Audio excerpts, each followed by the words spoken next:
Good afternoon. We're going to discuss Parshat VaYishlach, and I'm calling this Filling in the Story of Dina. But before we get to that, I just want to give a context for this Parsha, the one before, and those that come after. We have complications here. Yaakov becomes Yisrael, goes from heel to arguing to fighter, from passive to active. But is he ever really active? There's a certain stasis that we're going to see in Yaakov. And the question is, where does this come from? Where does this frozen in time, this idea that he can't really act, where does it come from? Is it fear, as in the beginning of our Parsha, when he makes all these arrangements before he comes to meet his brother Esau again? Is it guilt from what he did earlier in his life regarding his relationship with Esau and his familial connections? Is it lack of faith? Is it tired? What is it? We are complicated people. And things that happen don't begin and end within their dedicated space.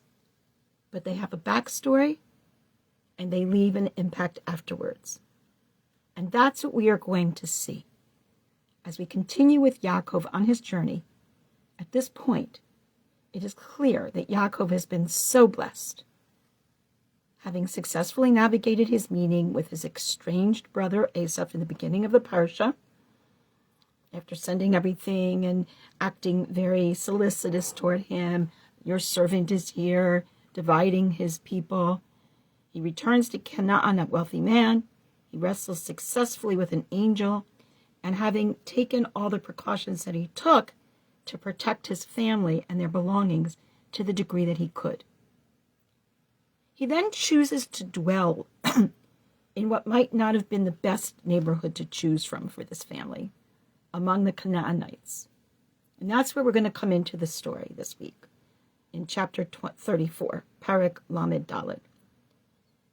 It's about Dina, his daughter. V'tetzei Dina, bat Leah, Dina, the daughter of Leah, asher yalda Yaakov, that she gave birth to Yaakov, their op b'not haaretz, to observe the girls of the region. She wanted to go out and hang out with the ladies. V'yar ota Shechem. Now again, Rashi sets this up as nefarious from the beginning. It says, and Shechem, the son of Hamor HaHivite, saw her, v'yar ota. However, in many English translations, it's but. The conjunction is changed. It's not ach, it's ve. Because we want to attach again back to the good guys and the bad guys, that something terrible is going to happen here. So Shechem, son of Hamor the Hivite, who was the chief of the region, saw her, took her, v'yishkav ota. V'yaneha. It should be pointed out here. He laid with her v'yaneha. That the word v'yaneha, and he took her with force, appears only twice in the Tanakh. Here, and in Shmuel Bet, in the story about Amnon, the son of King David, who rapes his sister Tamar. So already we're set up as a problematic situation. But then the text, it's not consistent. But to Tedabek nafsho b'Dina bat Yaakov, his soul was drawn to Dina, the daughter of Yaakov, v'yahov et hana'ara. He loved the girl, v'yadaber alev hana'ara, and he speaks to the heart of the girl. V'yomar Shechem, and then Shechem goes and says to his father Hamor, I want this girl, kachli, acquire this girl for me as a wife. Yaakov Shema, Yaakov hears, ki tameh et Dina bito, that he defiled his daughter Dina. Uvanav hayu el nehu, they were taking care of the flocks, and vayehecharish Yaakov ad boam, he was quiet until they arrived. You'll read in your translations, often he held his peace. The Hecharesh is more than that. He was quiet. He was deaf. He didn't react. That's stasis. Uvnei Yaakov ba'u min hasadeh. They come in from the field. They hear what Shechem had done. And they become very, very upset. And they were deeply upset. They were deeply incensed, angry. Ki nevala osa b'Yisrael lishkav et bat Yaakov v'chein lo yaseh. Because Shechem had committed this outrage by lying with their sister, Yaakov's daughter. V'chein lo yaseh. And you just didn't do that kind of thing. It was taboo. V'yidaber Chamor itam. Chamor comes and speaks with him and says, my son, Shechem, tishkenaf sho bebitcha. There's a tenderness in the language that is very different than the accusatory tone coming from the other side here, which is so interesting. My son deeply desires your daughter. Please, na tenuna otalo leisha. Allow her to become his wife. Hitchatnu itanu, and marry with us, our daughters and your sons. Take our sons for yourselves. Live amongst us. The land will be open, and you will work alongside us and enjoy the land with us. One of the most stunning elements in this narrative is the silence of Yaakov, the checharash. He hears what happens in verse 5 above, and he does and says nothing in what seems to be a complete state of paralysis. Was he in shock? In the previous instances of danger to women in our narrative, such as Pharaoh and Sarah, or Avimelech and Sarah Rivka, God intervenes. No harm comes. What happens here? How do we explain this violation, if indeed that is what it is? Aviva Zornberg speaks of Dina as being the pivotal catalyst in bringing out the problem of stasis in Yaakov. He is holding on to his fear of Esau, as we will see in a bit. He is silent and inactive until he sees what his sons do. Further, they ultimately become the ones to whom Chamor comes to negotiate an agreement. This is what we have here.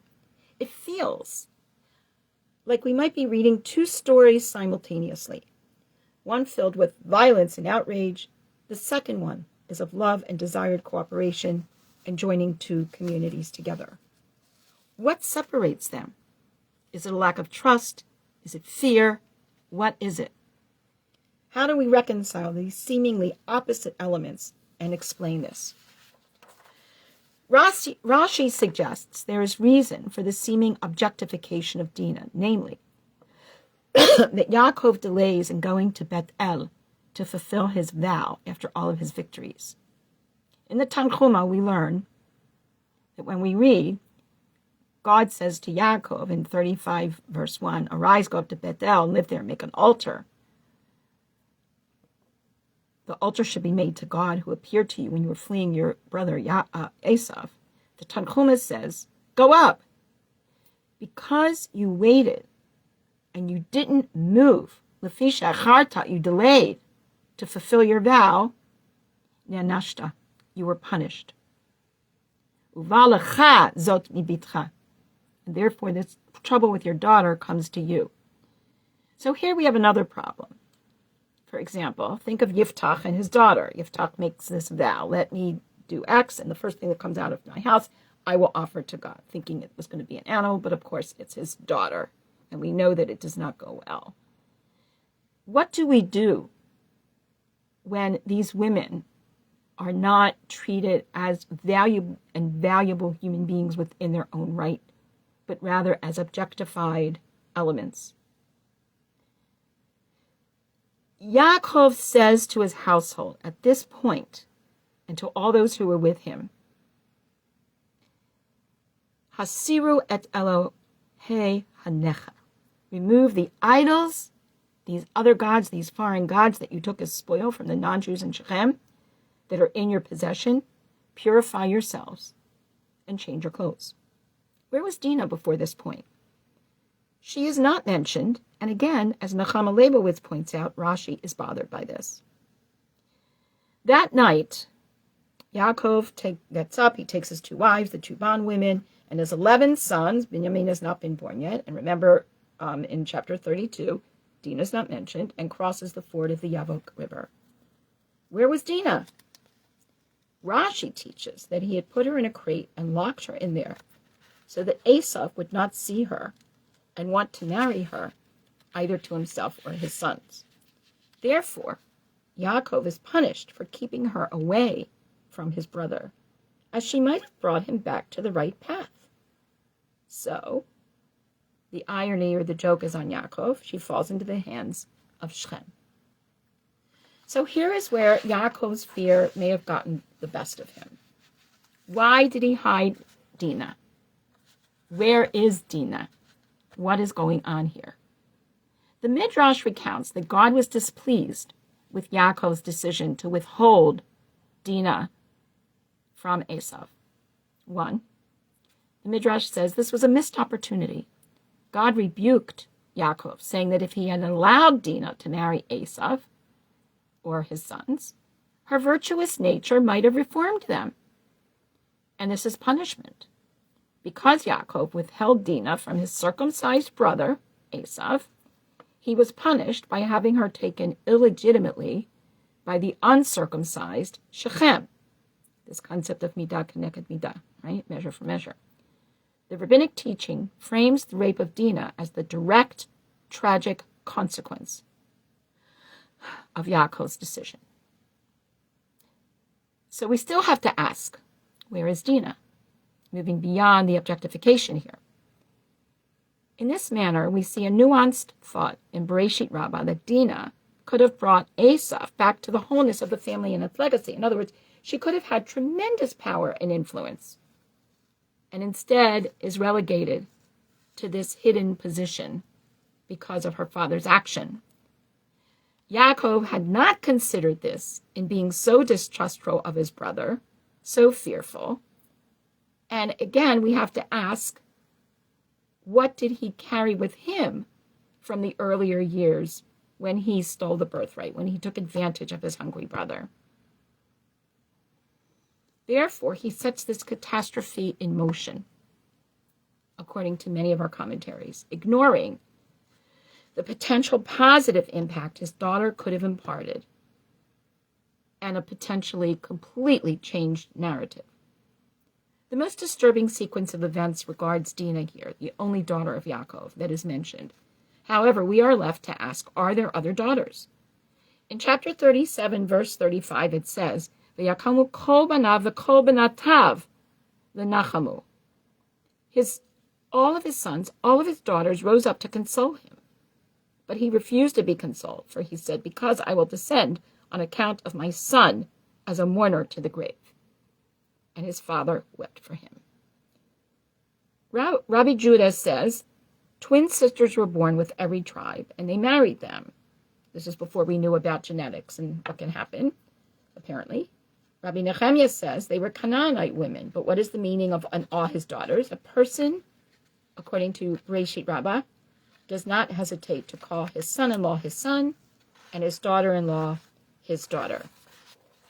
According to Rabbanit Devara Evron, director of the Susie Bradfield Women's Institute of Halachic Leadership, we learn, from the very first verse of the chapter, we expect Dinah to be the protagonist in this story. But once she is abducted by Shechem, we realize that she only serves as a trigger for a tragic story between men. The story is solely about the dynamics between men, namely Shechem, his father Hamor, Yaakov, and Yaakov's sons. The male aspect of the environment is accentuated even further when we learn of the conditions for Shechem's marriage to Dinah, namely the performance of circumcision, whereby all of the men of this community would need to be circumcised. Only on this condition will we agree with you that you become like us, in that every male is circumcised. And of course, then we know that the brothers go and attack them on the third day, the day of their weakness. We note that in the simple interpretation of these verses, no real effort is made to get Dinah's approval. Remember when we talked about Rivka and how she gave her approval to marry Yitzchak, and that is made a big deal of. Here, where is Dina? Where is her voice? We can understand also from the words that the Malbim associates with Dina that she wanted Shechem to contact her father, hoping that her father might rescue her from her predicament. So that goes to the reading of this as an abduction or rape or something negative, as opposed to that love language that is in the text. And of course, here we recall Yaakov's silence and inaction. Further, note that when Dina is mentioned by name, she was always associated with someone else. Dina, the daughter of Leah. Dina, the daughter of Yaakov. Dina, Jacob's son's sister. The only place in which Dina's name is mentioned alone without any reference to anyone else is at the end of the story. They put Hamor and his son Shechem to the sword and took Dina out of Shechem's house and went away. Yalkut Shmoni notes that Dina's brothers were forced to take her away and that she hadn't left Shechem's household by her own volition. The Midrash states that Dina found it hard to return to her house, saying, "I will carry shame." Dina feared, perhaps justifiably so, what kind of life awaited her. As a contrast to this point of view, consider the book The Red Tent by Anita Diamond, in which the author takes great literary license and fills in details while imagining a full life for Dina that is not a tragic undoing of a willful and capable woman, but rather where she has agency. This includes a childhood raised by several mothers, her first marriage, and life in Egypt, where she is a mother and a midwife, finds love again, overcomes the very tragedy as it is presented in the Torah text, maintaining her strength and teaching lessons about ability and potential. Clearly, many readers criticized the Red Tent for taking such liberties with the Bible, with the Torah. But, by contrast, Moore welcomed Diamond's imaginative feat of transforming Dina from a silent victim with no voice on her behalf to a resilient woman through means of using her inner voice through the unfolding of the story in a manner perhaps not so different from some of our older Midrashic tellings. Ultimately, we, the readers, don't really know how Dina's story ends within the text of the Torah. The Midrash tells us that just like Absalom, who took Tamar back to her household, Shimon took care of Dina.